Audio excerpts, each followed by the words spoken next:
और गाजा से इस वक्त की एक और बड़ी खबर सामने आ रही है। इजरायल ने गाजा में जबरदस्त बमबारी की है। गाजा के नुसीरात में आईडीएफ ने शरणार्थी कैंप पर हमला किया।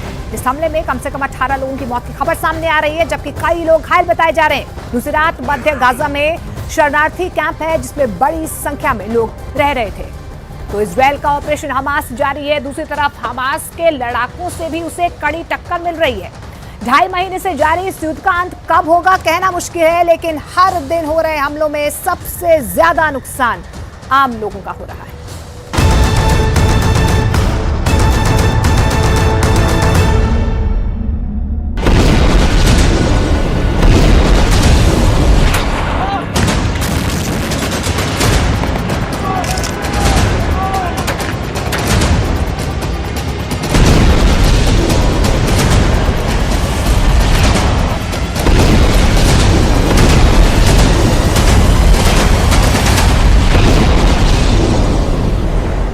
कहावत है कि इश्क और जंग में सब जायज है, पर युद्ध की ये तस्वीरें इस कहावत को झूठा साबित कर रही हैं।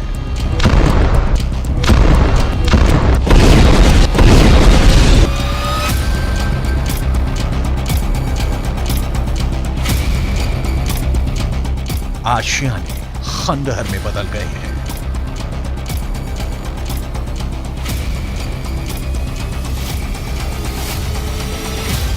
जहां तक जिधर तक नजर जाती है मलबा ही मलबा बिखरा पड़ा है।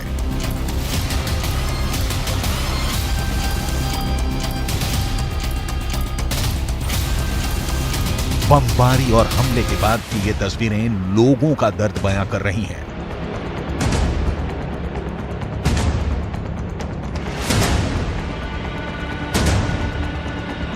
जमीन पर पड़े बच्चों के खिलौने से हमले से तबाही का अंदाजा लगाया जा सकता है।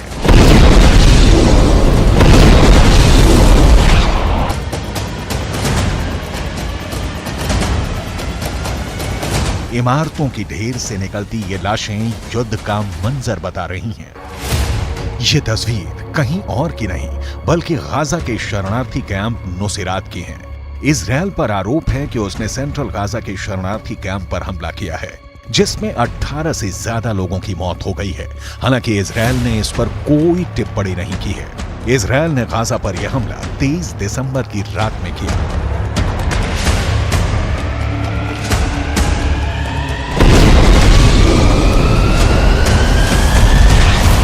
हमले का वीडियो देखकर यह अंदाजा लगाया जा सकता है कि इजरायल गाजा का नामो निशान मिटाने में जुटा है। इजरायल गाजा के हर एक अड्डे पर निशाना बनाकर हमला कर रहा है। 7 अक्टूबर से जारी जंग में इजरायल ने गाजा को दुनिया के मैप से हटाने की कसम खाई है। इजरायल गाजा के किसी एक जगह को निशाना नहीं बना रहा, बल्कि वो चुन चुन कर उसकी रीढ़ की हड्डी तोड़ने में जुटा हुआ है।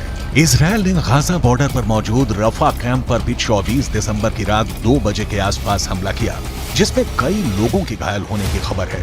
उत्तरी गाजा की बड़ी इमारतें हों या दक्षिणी गाजा के कैंप, इजरायल सबको मलबे में मिटाने की कोशिश में लगा हुआ है।